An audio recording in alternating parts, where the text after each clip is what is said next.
Ok, bonjour, bonsoir, je ne sais pas l'heure à laquelle vous regarderez cette vidéo. C'est encore et toujours Olivier Dunette, en direct de Magic the Gathering Arena, Magic l'Assemblée d'Arène en français. J'espère que vous allez bien. Nous sommes le vendredi 26 septembre. Il est 8h moins 20 du matin, là j'ai envie de jouer à Magic comme tous les jours. Voilà, c'est ma marotte, mon violon dingue comme on dit. Donc on va jouer. Je joue avec mon deck Ange amplifié. Non pas contre le bot de Magic, l'intelligence artificielle de Magic, mais en onde temporelle. Donc contre un joueur humain. Je sélectionne mon deck.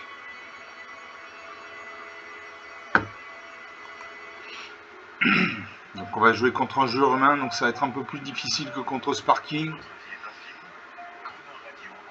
Alors on a une belle illustration. Magic c'est un bon jeu, mais c'est aussi un beau jeu. Je joue contre Tsuj. Ouais, c'est Lightning Wave, onde de choc en français.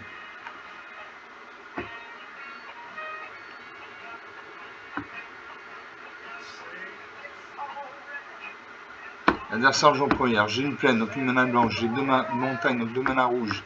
J'ai manœuvre coordonnée pour 2 manas dans le blanc. Lumière de magicien pour 3 manas dans moins en blanc. Ange à fatalité pour 4 manas dans moins en blanc. Et enjambeur de bosquet harmonieux pour 5 manas dans moins de vert. Donc manœuvre coordonnée, choisissez un. La manœuvre coordonnée inflige un nombre de blessures égal au nombre de créatures contrôlées avec une cible, créature planeswalker ou détruisez un enchantement ciblé. Lumière de bannissement, quand cet enchantement arrive, exilez un permanent non-terrain ciblé que l'adversaire contrôle jusqu'à ce que cet enchantement quitte le champ de bataille. Ange à fatalité, une 3-4 vol, quand cette créature arrive, exilez au cimetière d'enjambeur ciblé.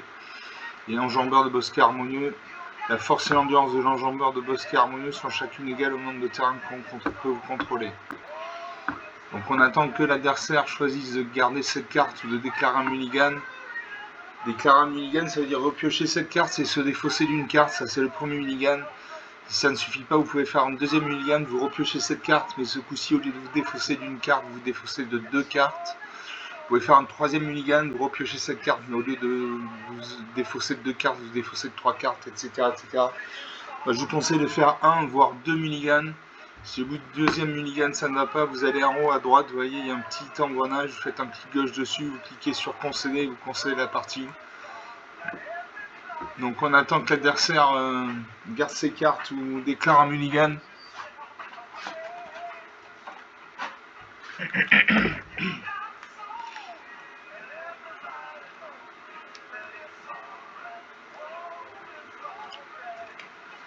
Je garde ses cartes.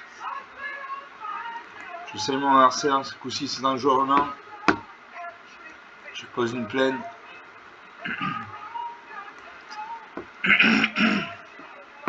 Ben partout, le premier qui arrive à 0 points de vie, qui n'a plus de cartes à piocher perd la partie. Il a 52 cartes, j'en ai 242.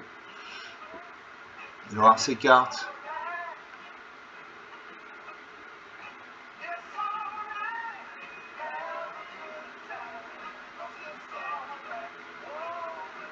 Alors ça regarde ses cartes. Il y a peut-être un bug.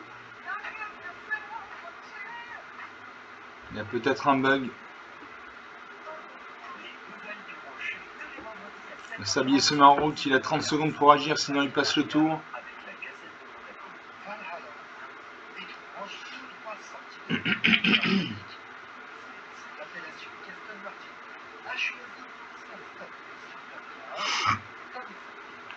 Donc il va passer le tour.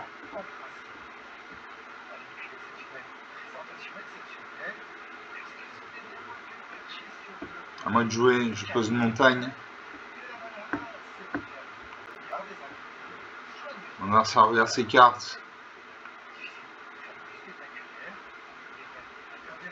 S'il réfléchit longtemps comme ça, je pense que la partie va être longue. La partie risque d'être longue. 20 partout, la partie n'a pas commencé encore. Marsar s'est défaussé de la porte de la guilde de Dlimir. Un terrain.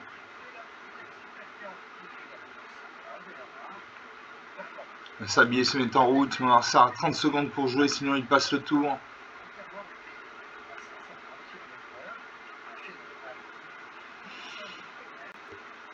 On va voir sa main. Je pense qu'il y a un bug.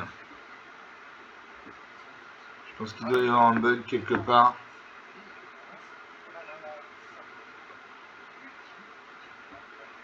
Est-ce qu'il va concéder la partie? Il ne concède pas la partie. Je pose une deuxième montagne, je peux jouer lumière de bannissement. Il n'a pas de créature sur champ de bataille, donc ça ne sert à rien. Je termine le tour.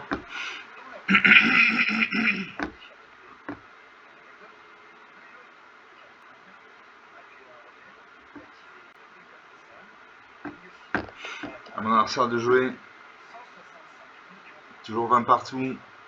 50 cartes dans sa bibliothèque, 240 dans la mienne.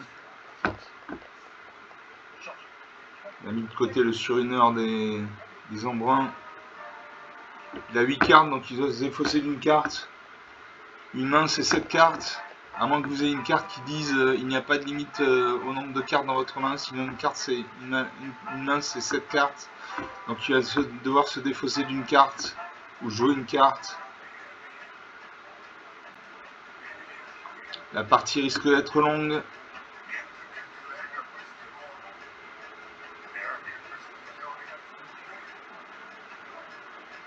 Est-ce qu'il va concéder la partie? C'est le 3e tour qu'il passe.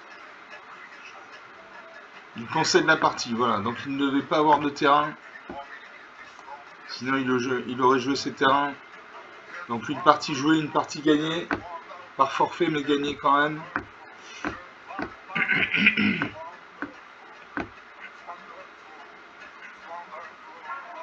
Alors ce que vous entendez en fond sonore, c'est la radio, ça s'appelle Crooner Radio. C'est une radio que je recommande, c'est une radio avec que des crooners. C'est très intéressant, très sympa. Je récupère 250 pièces d'or et 275 points d'expérience. On va faire une deuxième partie. Sur mon deck quand j'amplifie en intemporel. Donc intemporel, c'est un format qui autorise toutes les cartes de toutes les versions de Magic. Depuis la première édition jusqu'à la dernière.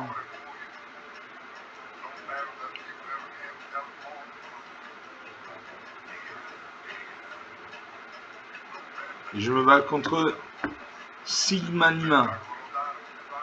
Enchanté, c'est un ange. L'adversaire joue en première. J'ai une plaine, donc une mana blanche. J'ai 2 forêts, donc 2 mana vertes. Absolue vertu. 8 mana, dans moins en blanc et moins en bleu. Mage CS crée un camp pour 4 mana, dans moins en blanc. Faire tuer une tour. Allez, je fais un mulligan. Je pioche une plaine, donc une mana blanche. Une île, donc une mana bleue. Un marais, donc une mana noire. Une forêt, donc une mana verte. Enjeu à vitalité pour 3 mana, dans moins en blanc. Gardien angélique pour 6 mana, dans moins de blanc. Et arme diamant pour 9 mana, dans moins de vert. Je vais mettre de côté l'arme diamant. Mais si trop de points de mana. Je salue mon adversaire. C'est à lui de jouer. Il pose un terrain engagé. Bicolore vert-blanc. Donc il a au moins un deck bicolore vert-blanc. Je pose une plaine.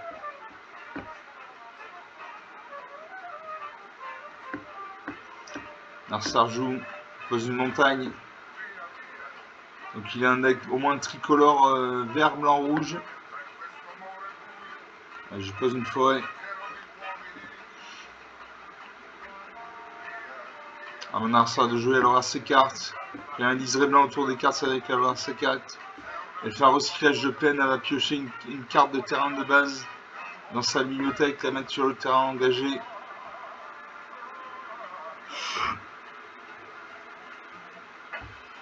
On va récupérer la plage idyllique.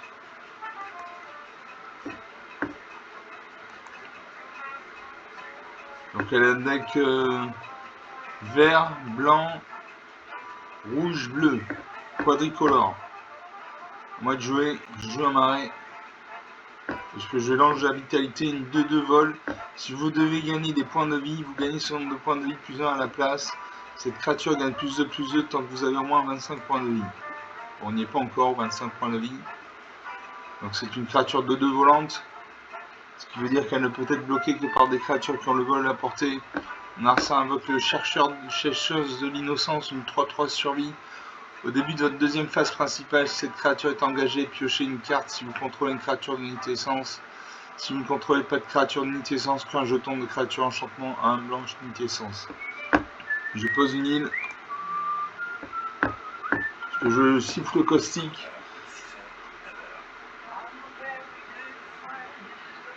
Une créature ciblée gagne -1/-1 jusqu'à la fin du tour. Ou ancien des champions. Les créatures contrôlées gagnent +1/+1. Allez, je vais faire le souffle caustique. Je détruis ça 3/3. Je vais lancer des champions. Les créatures contrôlées gagnent +1/+1. Maintenant, je la fatalité passe de 2/2 à 3/3. J'attaque. Je fais 3 points de dégâts. 20 à 17, la partie commence. Narsa Ponenter engagé noir-blanc. Donc il a un deck à 5 couleurs. Il invoque la 2-1 survivante endeuillée. Quand une autre créature contrôlée meurt, transformez cette créature. Suivant. J'attaque à ma 3/3 volante. En face, il y a ni level ni à portée, il ne peut pas bloquer. 20-14.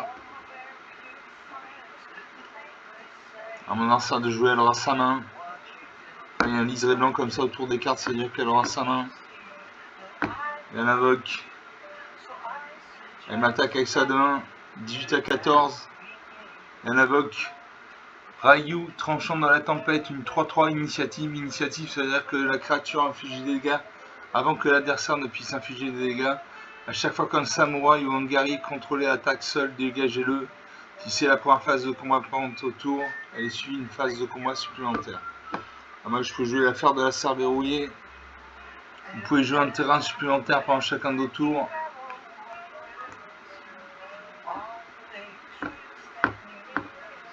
J'attaque à ma 3/3 volante, il ne peut pas bloquer, il n'a ni le vol ni la portée. 18-11.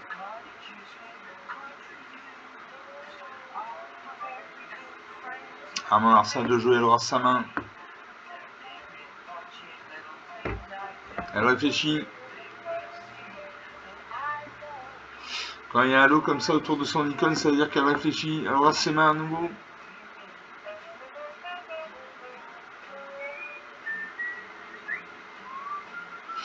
Elle va avoir les cartes qui sont sur le champ de bataille. Elle fait soif éternelle.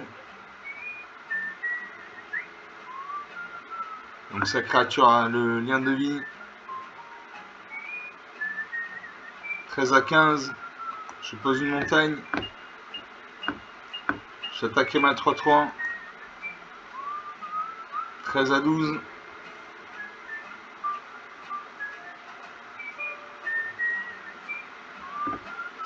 Narsa invoque le sanctuaire des eaux calmes. Une attaque. 8-16. Donc sanctuaire des eaux calmes. Au début de votre première phase principale, vous pouvez piocher X cartes, X étant le nombre de reliquaires que vous contrôlez. Si vous faites ainsi, défaussez-vous d'une carte. Ah, moi je ne peux pas jouer mes cartes s'il me manque de la mana. J'attaque avec ma 3/3 toujours. 8-13.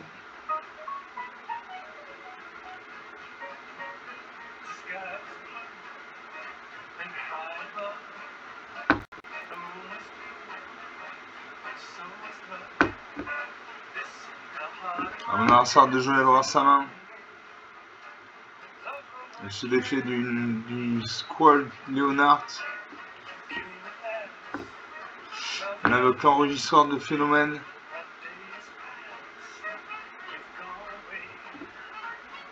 Cet artefact arrive avec 3 marqueurs pellicule sur lui. Pour 2 points de mana, retire un marqueur pellicule de cet artefact. Narsa m'attaque. 3-17. C'est difficile à revenir. Donc, enregistreur de phénomène pour 2 points de mana, retire un marqueur pellicule de cet artefact. Copier une capacité activée ou déclencher ciblée contrôlée. Vous pouvez choisir de nouvelles copies pour cette cible. Je peux jouer le cavalier de jaillisseur des sables, une 2-1 menace, donc elle ne peut être bloquée que par 2 créatures. Quand cette créature arrive, elle endure 2. En durée 2, c'est soit créer un jeton de créature de 2 blanches esprit, soit mettre 2 marqueurs +1/+1 sur la créature. Je mets 2 marqueurs +1 sur le cavalier de jaillisseur des sables, elle passe à 5-4. J'attaque ma 3/3.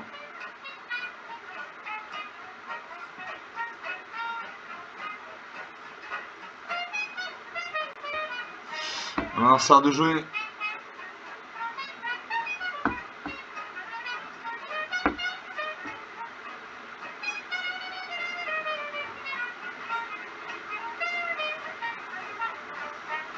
On sert pioche des cartes.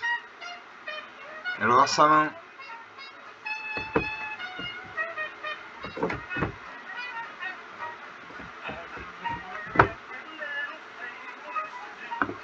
Elle pioche une carte.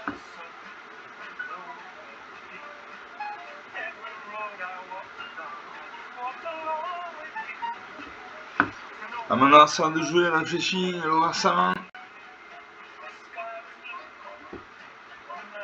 Le sablier va se mettre en route. Non, on invoque la classe claire. Si vous deviez gagner des points de vie, vous gagnez ce nombre de points de vie plus 1 à la place. Niveau 2, à chaque fois que vous gagnez des points de vie, mettez un marqueur plus 1 sur une créature ciblée contrôlée. Et niveau 3, quand cette classe devient niveau 3, renvoyez sur le champ de bataille une carte de créature ciblée depuis votre cimetière. Vous gagnez un nombre de points de vie égal à l'ambiance de cette carte. Ah, moi, je pose une plaine. Je joue la gardienne angélique, une 5-5 vol. À chaque fois qu'au moins une créature contrôlée attaque, elle acquiert un indestructible jusqu'à la fin du tour. Donc j'attaque à ma 3-3, à ma 5-4. Elle devient indestructible grâce au gardien, à la gardienne angélique. Qu'est-ce qui bloque? Jusqu'à lui, je bloquerai au moins ma 5-4. Elle réfléchit. Voilà, elle bloque ma 5-4 avec sa 3-3. Et sa 2-1.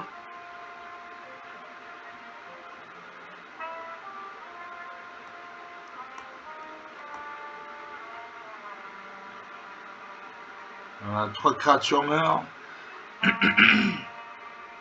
Donc 2 créatures meurent. Ces 2 créatures.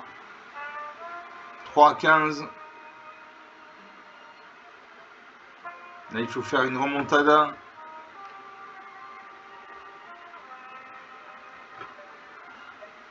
Mon adversaire réfléchit, elle aura sa main.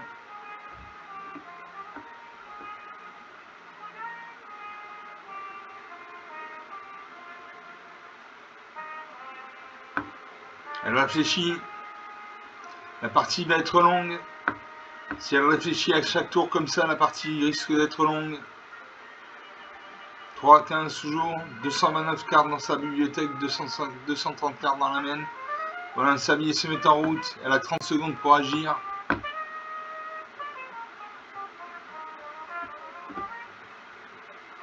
Elle invoque le fracassement d'âme. Chaque adversaire sacrifie une créature en planeswalker avec la valeur de mana la plus élevée parmi les créatures et planeswalkers qu'il contrôle. Je joue la gardienne angélique, une 5-5 volante. Renaissance des ancêtres. Créez 3 jetons de créatures à un blanche esprit. Répartissez 3 marqueurs plus 1 entre une, 2. Allez, je joue ça. Je crée 3 jetons esprit 2-2. J'attaque à ma 5-4 et ma 3-3. 3-7.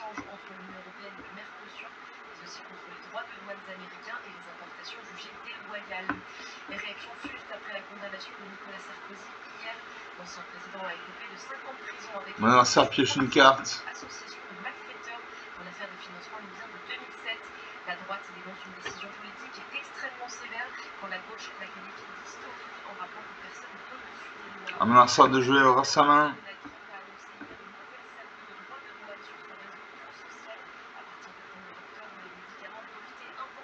La partie va être longue. Elle réfléchit longuement à chaque tour.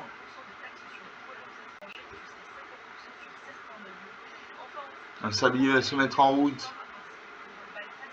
Voilà, un sablier se met en route. En haut à gauche, je voyais un sablier avec marqué x3 dessus, ça veut dire qu'elle a 3 sabliers en réserve. Donc elle a 1 minute 30 de réflexion en réserve, en plus des 30 secondes du premier sablier.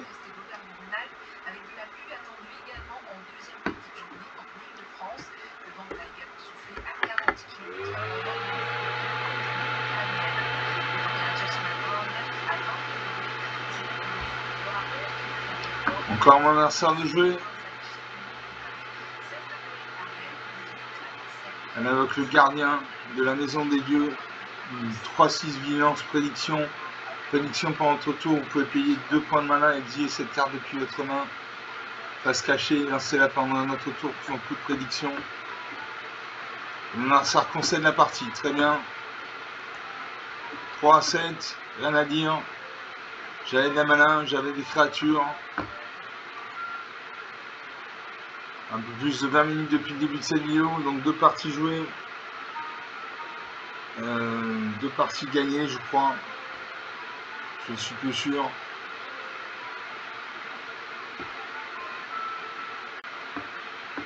Je récupère 600 pièces d'or et 25 points d'expérience.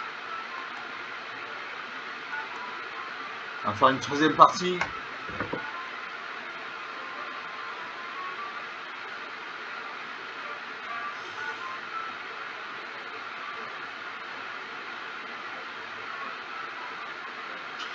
Et je me bats contre Skrundel. Enchanté Skrundel, tellement intemporel. C'est Lightning Wave, onde de choc en français. L'adversaire j'en premier. Je fais un mulligan. Je pioche 4 terrains. J'ai une île, donc une mana bleue, j'ai un marais, donc une mana noire, une montagne, donc une mana rouge, une forêt, donc une mana verte. Garnier angélique pour 6 mana, dans moins de blanc. Chandra forge flamme pour 7 mana, dans moins de rouge. Et livre de tige de haricot pour 5 mana, dans moins en vert. Je garde 6 cartes. Je vais mettre de côté Chandra forge flamme. Je salue mon adversaire parce que je suis fair play. Une espèce de chien ou de chat, c'est un chat qui nous regarde. Je pose une forêt. Mon adversaire pose une plaine. Il invoque l'autorité des consuls. Les créatures contrôlées. Les créatures que vos adversaires contrôlent arrivent engagées. À chaque fois qu'une créature qu'un adversaire contrôle arrive, vous gagnez un point de vie. Mon adversaire a posé une forêt, donc il a un deck au moins bicolore blanc-vert. Je joue une montagne.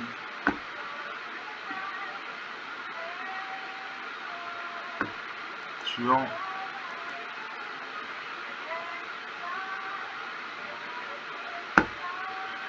Mon adversaire pose une montagne. Donc il a un deck blanc, vert, rouge. Je pose une île.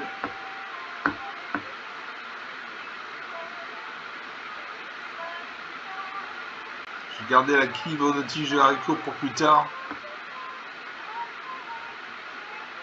Je termine le tour. Est-ce que je peux jouer un terrain? Non. Je termine le tour. Mon adversaire vers sa main. Elle invoque lui qui annonce la fin. Elle m'attaque avec sa 4-4, 16 à 20. Il sort un color avec une valeur de mana supérieure égale à 7 que vous lancez, coûtant le mana de moins à lancer. Les autres créatures color contrôlées gagnent plus 1 plus 1. J'ai posé une forêt.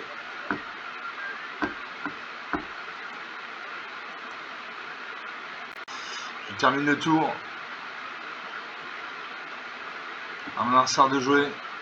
Elle attaque avec ses 2 créatures, 10 à 20, 10 points d'écart. Je pose une plaine. Je peux jouer la tige. La guivre de tige de haricot, une 5-4 portée.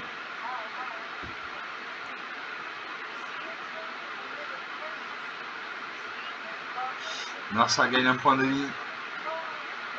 10 à 21, 11 points d'écart. Mon adversaire pose un terrain. Fait 2 jetons en 2. Et une 3-4 carence. Quand vous lancez ce sort, créez 2 jetons de. Une attaque avec ces 2 créatures, 4 à 21, ça va être très difficile de revenir. A chaque fois que vous sacrifiez un autre artefact, mettez un marqueur plus influent sur cette créature. J'ai joué, qu'est-ce que je peux jouer? Je peux jouer une montagne. Je peux jouer l'ange de la fatalité, une 3-4 vols. Quand cette créature arrive, exile le cimetière d'un genre ciblé. Les cimetières sont vides. Donc ça ne sert à rien.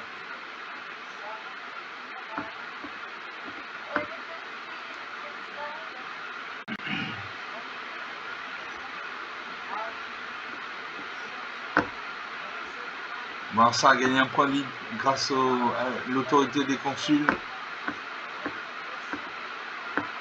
Moi je n'attaque pas. Je vais mourir au prochain tour. Je suis en infériorité numérique, je vais mourir au prochain tour. Alors ça invoque saison de dédoublement.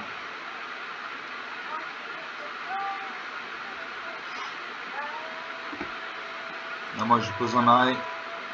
Que je vais proportion épique. La créature enchantée gagne plus 1, plus 5, plus 5 qui a le pétinement. Donc je vais mettre ça sur ma 3-4.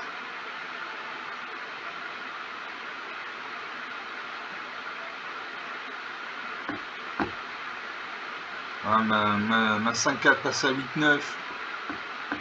Et je n'attaque pas. Allez, j'attaque. De toute façon, je mourrai au prochain tour. Ah non, je ne meurs pas au prochain tour. Il me restera un point de vie s'il attaque.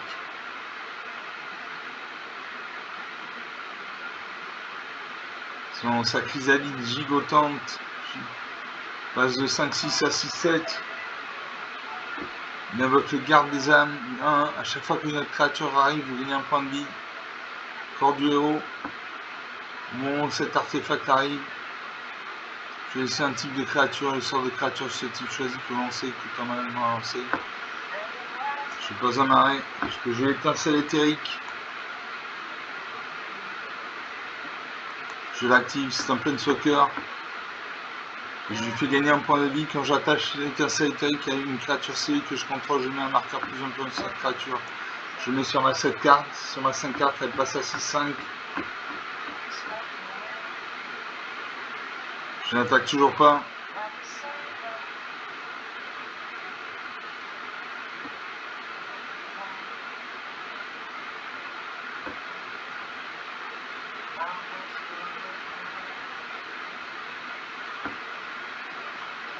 À mon arsenal de jouer 82, 18 points d'écart. Je vais voir les cartes sur le champ de bataille. Peut-être qu'il peut pacifier une de mes cartes. Pacifier une de mes cartes, c'est le faire qu'elle ne puisse ni bloquer, ni attaquer. Suivant. Je n'attaque toujours pas. Il me reste 4 points de vie. Il faut que je défende.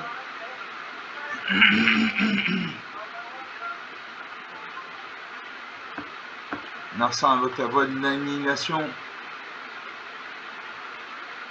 Dans cet enchantement arrive, créez 2 jetons de créatures 0-1 incolore LZ. Les ZZ que vous contrôlez ont ajouté un mana de la couleur de votre choix.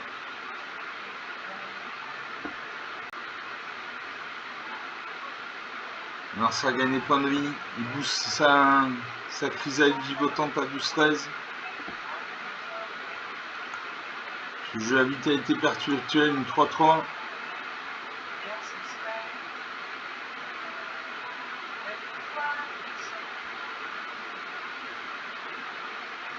Je peux jouer la gardienne angélique.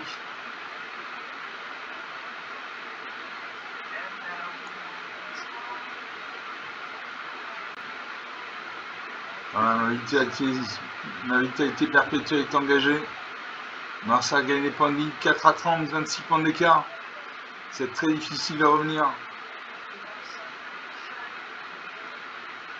Je n'attaque toujours pas.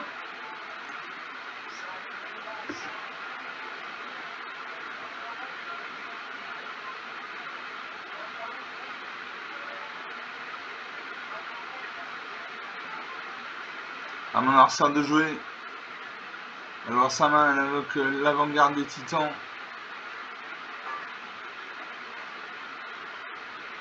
Il crée des jetons. Ces créatures gagnent des marqueurs. Il a une 10-10 pétilement, une 6-6 pétilement, une 16-17 portée. Je vais mourir. Je chute du héros. Je détruis sa 16-17.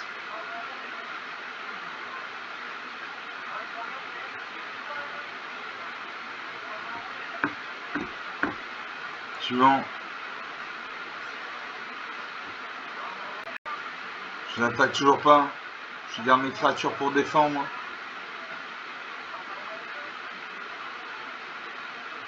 Narsar cherche dans sa bibliothèque une carte d'une créature. Il la met dans sa main. Elle la met dans sa main, c'est une fille. Elle invoque le factotum.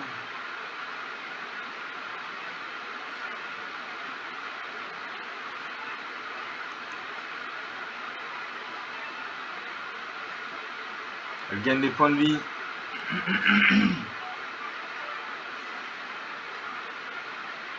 Narsar gagne des points de vie. Ça ne s'arrête pas.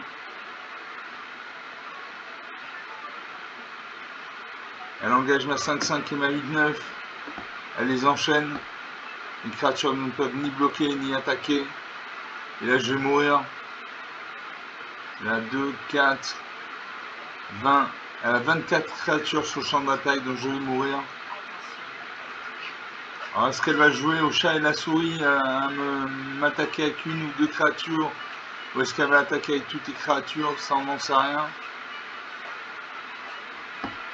J'ai la trine, là, des F, une 2-3, menace, donc qui ne peut être bloquée que par 2 créatures au minimum. À chaque fois que la trine affiche des blessures de combat, un joueur crée autant de jetons de créatures invertes et elfes et guerriers. Engager des elfes, dégager, contrôler, chaque adversaire par des points de vie ou gagner des points de vie. Tout ça.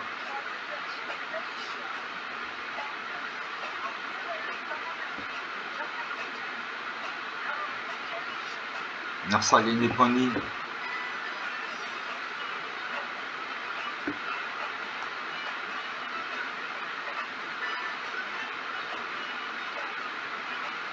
Je n'attaque toujours pas.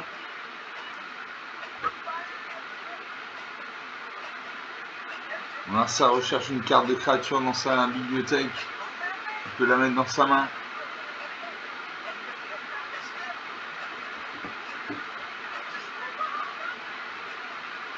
Il invoque le change de forme corrompu. Il gagne des points de vie.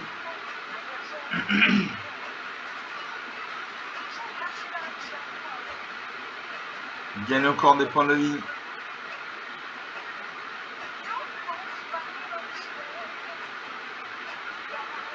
Il gagne encore des points de vie. Il a plus de 70 points de vie.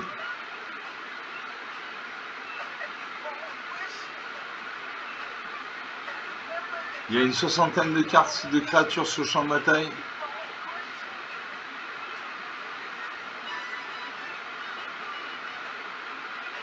« 4 à 86, 82 points d'écart. Et voilà, il attaque avec tout.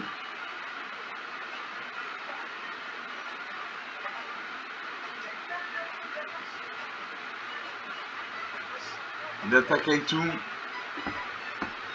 Moi, je bloque ça. Il y a une 17-18, une 21-22. Et je vais mourir. Ça va faire très mal. Ça va faire très très mal.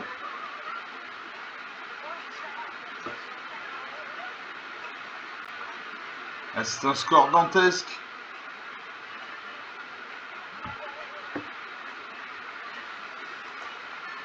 Moins de 388 à 86. Plus de 420 points d'écart. Points d'écart. Rien à dire. Il avait de la mana, il avait des créatures. Il avait des enchantements pratiques. « 34 minutes de jeu depuis le début de cette vidéo, on va s'arrêter là. J'espère que vous aurez apprécié ces parties. Cette dernière était très intéressante. Je vous remercie d'avoir regardé cette vidéo. Je vous salue, je vous dis à bientôt. Ciao.